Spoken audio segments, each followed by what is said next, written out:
والأنصاب والأزلام رجس من عمل الشيطان فاجتنبوه لعلكم تفلحون.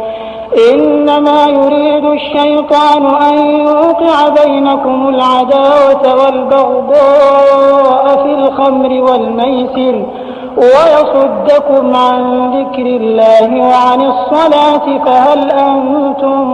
منتهون. وأطيعوا الله وأطيعوا الرسول واحذروا فإن توليتم فاعلموا أنما على رسولنا البلاغ المبين. ليس على الذين آمنوا وعملوا الصالحات جناح فيما طعموا إذا ما اتقوا وآمنوا وعملوا الصالحات ثم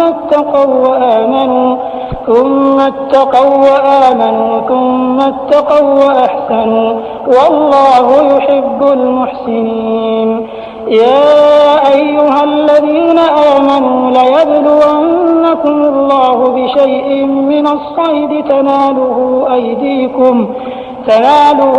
أيديكم ورماحكم ليعلم الله من يخافه بالغيب فمن اعتدى بعد ذلك فله عذاب أليم. يا أيها الذين آمنوا لا تقتلوا الصيد وأنتم حرم ومن قتله منكم متعمدا فجزاء مثل ما قتل من النعم يحكم به ذوى عدل منكم هديا بالغ الكعبة أو كفارة طعام مساكين أو عدل ذلك صياما ليذوق وبال أمره عفى الله عما سلف ومن عاد فينتقم الله منه والله عزيز ذو انتقام.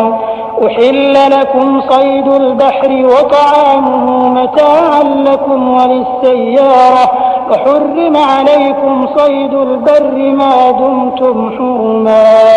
واتقوا الله الذي إليه تحشرون. جعل الله الكعبة البيت الحرام قياما للناس والشهر الحرام والهدي والقلائد ذلك لتعلموا أن الله يعلم ما في السماوات وما في الأرض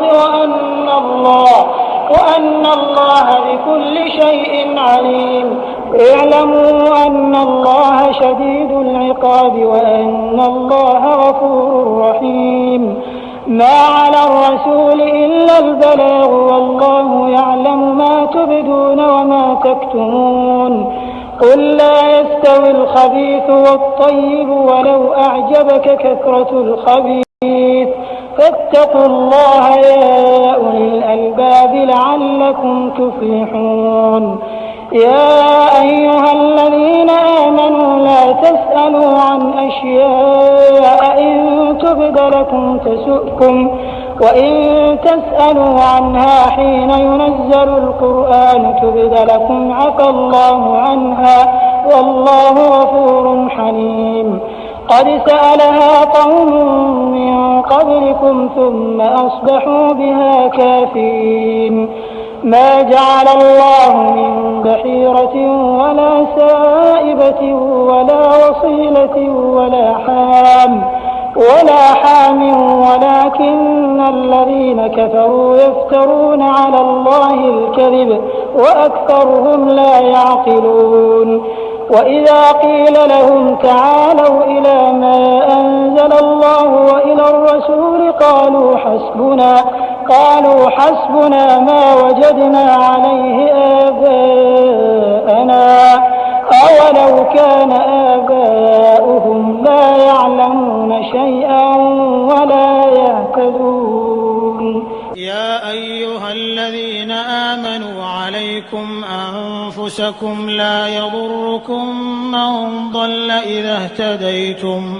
إلى الله مرجعكم جميعا فينبئكم بما كنتم تعملون. يا أيها الذين آمنوا شهادة بينكم إذا حضر أحدكم الموت حين الوصية اثنان ذوى عدل منكم أو آخران من غيركم إن أنتم ضربتم في الأرض فأصابتكم مصيبة الموت تحبسونهما من بعد الصلاة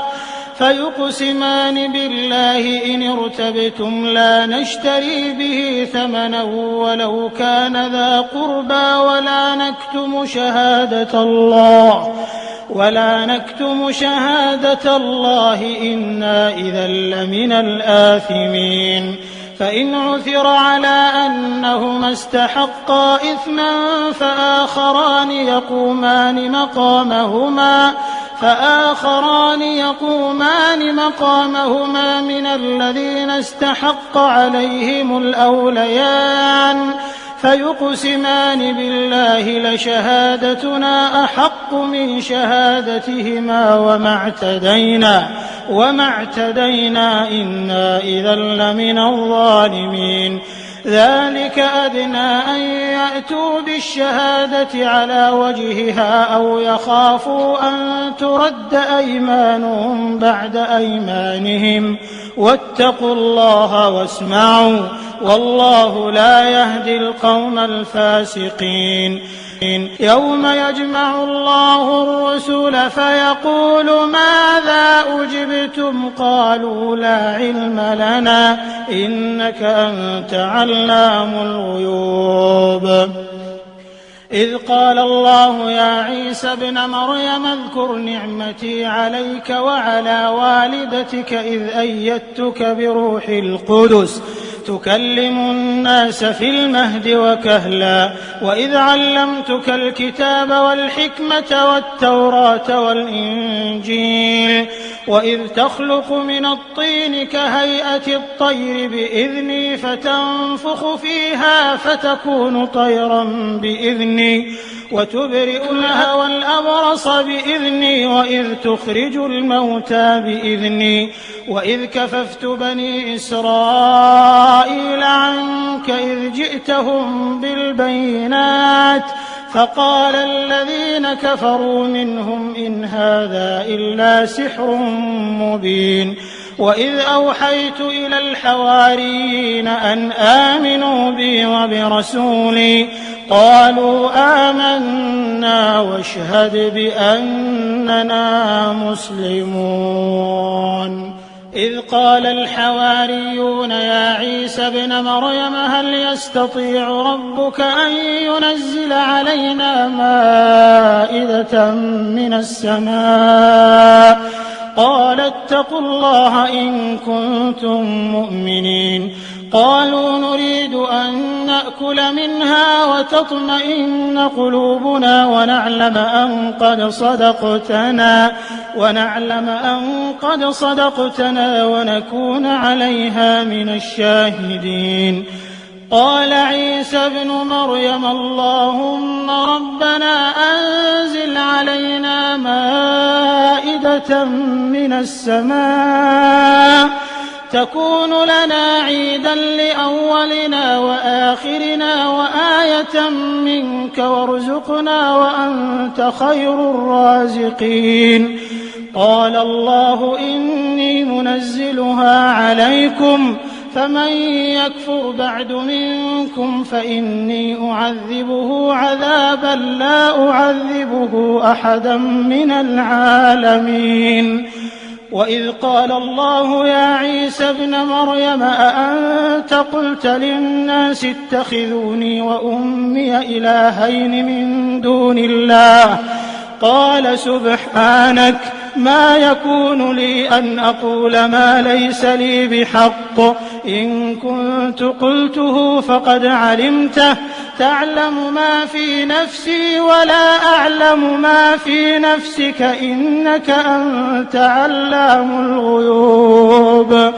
ما قلت لهم إلا ما أمرتني به أن اعبدوا الله ربي وربكم وكنت عليهم شهيدا ما دمت فيهم فلما توفيتني كنت أنت الرقيب عليهم وأنت على كل شيء شهيد إن تعذبهم